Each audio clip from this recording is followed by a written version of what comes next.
All right, let's do this. Escape from New York. I bought the Steelbook just for this review. I didn't have any of the Scream Factory. I love the coat. I love the sides of these. I don't know why. They look really cool all together. But I bought the one for They Live as well, and I pre-ordered the ones for Assault on Precinct 13 and Prince of Darkness. So I probably won't get the Fog because I already have the Scream Factory release on that, and I'm not much of a double dipper in that way. But I didn't have any of these, and I was doing the reviews, and I was like, well, it's a perfect time to do it, so let's do it. Transfer's great, as expected. Let's get into the movie. Now, this film just has such a great concept.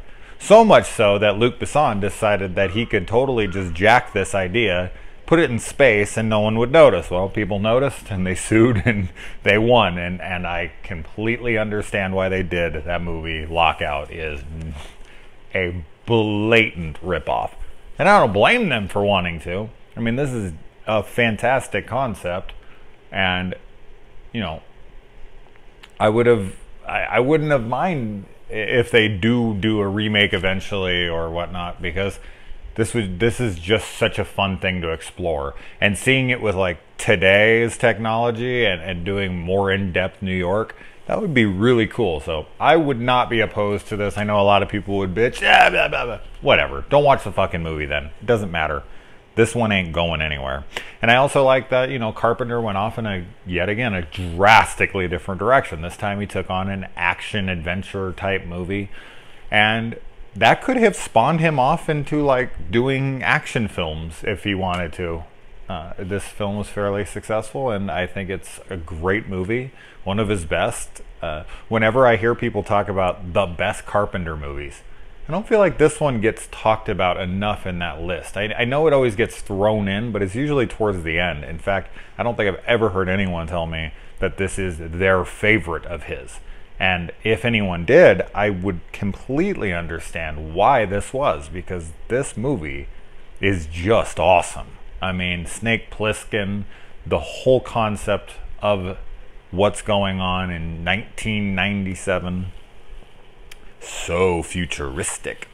And this is the first collaboration of a long-standing collaboration between Kurt Russell and Carpenter. Next one would be The Thing, which I think is the greatest horror movie ever made, but we're going to save that for the next one. And just the whole idea that, like, once you fuck up, like, you're in for life.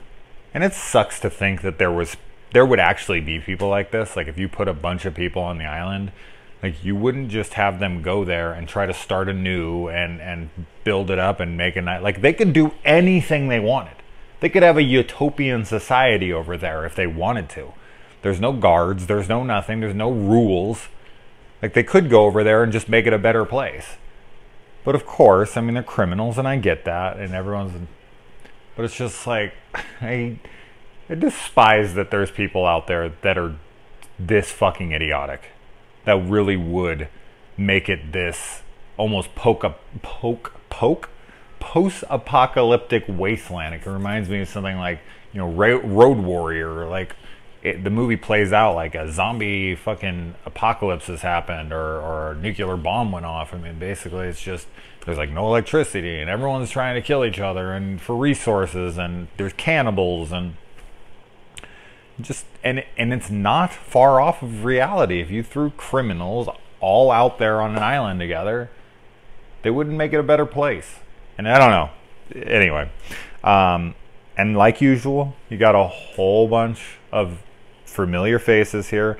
George Buckflower playing his crazy homeless self like he does in many of these movies. Charles Stivers for like the 4th film in a row. Tom Atkins coming back, and Adrienne Barbeau, and Donald Pleasance making the appearance as the president, and even Marion from Halloween 1 and 2 shows up in this movie. So that's pretty cool. And I love that they give them the option to kill themselves before they go in. Like, if this is too much for you, you think that you can't handle it, here you go. Like, you got an out if you want. I like that they extend that courtesy to them. And we even actually get to see that done and explored in the sequel. And it's interesting to watch Air Force One, which is like a 747, flying towards the Twin Towers in this one. Like, it's just now, you know, obviously this movie was made in 1981, so they couldn't have ever predicted such a thing, but it's weird watching it like, oh, like that would not fly today. No pun intended.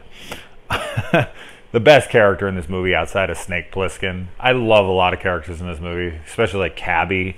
Ernest Borgnine is such a great character in this. I love his optimistic, you know, tone, because everyone else in this film is so dark and brooding and, you know, pessimistic and hates the world and everything's, and Cabby's just the light that's shining throughout the movie, and it's so sad when he ends up dying. And that actually seems to affect Plissken for a minute. You know, he actually sits there and he hangs out with him for a good 10 seconds. More than the president waits after Brain is killed. Jesus. Brain's killed and the president, like, doesn't even hesitate and takes off running. Like, I don't give a fuck. But getting back to this, the best character outside of Plissken for me is Romero. That guy is fucking freaky. Like, that's the best word to describe this guy. He is just such a weird, awesome character. For me, he's like the true villain of this movie. Like, when I think of this film, I don't really think of the Duke as much as I think of Romero. That guy is just weird. Kind of reminds me of the kid from Fright Night. And then his laugh in this movie. Like, there's so much. He's so physical in his performance. Like, the majority of his act in this film that makes him creepy and is all physical body movements and whatnot. When he walks around and he's like points back and the way he uses his body and his hair and his look and his teeth, and God, he's so well designed and so well created. And then he has this crazy laugh that reminds me of the Kowakian monkey lizard, Salacious B. Crumb, the little fucking monkey lizard thing that sits at the bottom of Jabba Hutt's tail, not his feet, and just like, he has that really high-pitched, goofy laugh, and that's kind of what he reminds me of here, because he's just like sitting at the Duke's side. God, I just love that guy. I couldn't talk enough about him. And one thing I was pretty surprised about rewatching this is the visual effects actually hold up pretty well. Like, when the plane's flying in and, you know, all that stuff. I was actually like, wow, that actually looks solid. And like, New York looks like New York.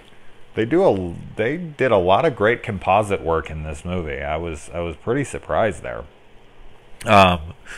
And you know, we kind of get the horror elements thrown in here. You can tell it's Carpenter, especially with like the crazies under the floors that live in the sewers and come out to feed like once a month, and they're like pulling that chick down through the floorboards, and they're just like coming in like a zombie freaking horde. That was a nice little Carpenter touch that took us back to his more horror elements outside of the action stuff going on here. And the whole, I think like the whole map bridge having bombs on it thing is one of the things, just from a script and a logic standpoint, that I have to roll my eyes. And it's a movie. I always say that, but if I'm being completely honest, in the movie, it's just like one of those, oh my God. Like, for one, how did they get the map? The guy mapped the whole thing and died at the end of the wall. So who got it then? How did they get the map back if you got all the way to the end of the... So that doesn't make any sense. And then why they mined the Brit? Why not knock it down or put up, you know, an extra couple walls that you would have to get over, or, you know, like fences, or like, it's just a cars that are just perfectly spaced out enough for cars to drive through it. Like, why is that there? Like, do they use it to come in? And if so, it's just silly. It's way too far-fetched. Does it matter? No. And speaking of cars, this is like the fourth film in a row that I've seen from Carpenter where the main car used in the film is a station wagon. I don't know. Maybe it's the same one in every one, but it was just like, another station wagon? Jesus. And the Duke is played by Chef himself, Isaac Hayes. I like his performance in this. I wish we would have got a little bit more Duke. I just don't feel like he's in it enough to have that villain presence.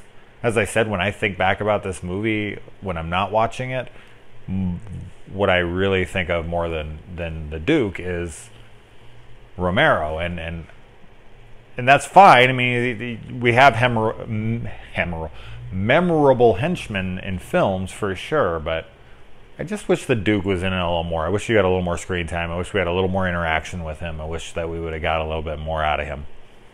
So he does feel like he's lacking a little. Why they don't give Snake a tracker at all times? Like, the president's wearing a tracker. Snake has it in his hand and he's tracking the president. So why doesn't Snake always wear a tracker if they have that ability? Why only a 15-minute one? That doesn't really make any sense. Like, he could have pressed a button to say, like, come get me. Like, I'm ready, beep, beep, beep. Like, I don't understand why only a 15-minute beacon. Like, that just doesn't make any sense. Yet another thing, it just doesn't matter, but still.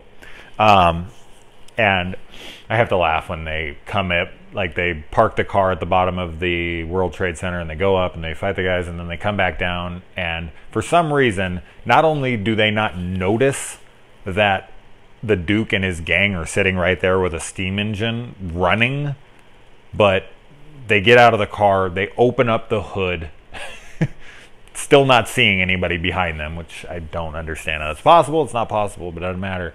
But like, they took the engine out of the car and set it over here. Like, why not just sit by the car? Like, it's just so elaborate for no reason. And that steam engine that's sitting in front of him is like this fucking tall. You can't see how high that is, but it was like 5 feet tall. How did it fit in that car? It's silly. It's just silly. The whole thing's silly, but still, I have to point these things out. That's the whole fun of doing this. And when Brain dies, I don't know. I guess I don't think that Adrian Barbeau's character is really that into him. Like, they say that the Duke gave him to keep him happy or whatever, but I guess she truly did love him, because when he dies, she goes after the Duke with a handgun and fires 7 shots again out of a fucking, revolver. It's up with 7 shots and revolvers in Carpenter verse. We got station wagons and drunk George Buck Flower seems to be drunk and everything, or crazy. I like that her death is pretty graphic. We hadn't really gotten much graphic kills in Carpenter films yet. Most of the stuff was more implied, but when she gets hit by that car, we see her bloodied remains lying there and she's just bleeding out. And I do love that the president is the one that kills the Duke. That was great. And the way that he yells, God, I love Donald Pleasance, and I love his voice. It's just so iconic to me when I hear it, when he yells that, like, you're a #1. Like, the way his voice, like, squeals and I love his voice. God, it's so great. And Snake gives him a chance. Like, he has the tape, he's gonna give it to him if he gives him the right answer. But and that's just it. It's like, you think Snake is this person who's given up on society and this and that, and it's like, no, he has little bits of hope and everyone just lets him down. Like, he tries to give the president a chance. He tries to give mankind a chance. He has the tape that has cold fusion or whatever on it, and will be for the survival of the human race. And he asks him, like, what do you think about all these people dying? And he's just like too busy looking at his makeup and this, and he doesn't have time to talk about this shit. So great stuff there. Great stuff. All right, guys, it's time to move on to The Thing. Holy shit, am I excited to rewatch that masterpiece.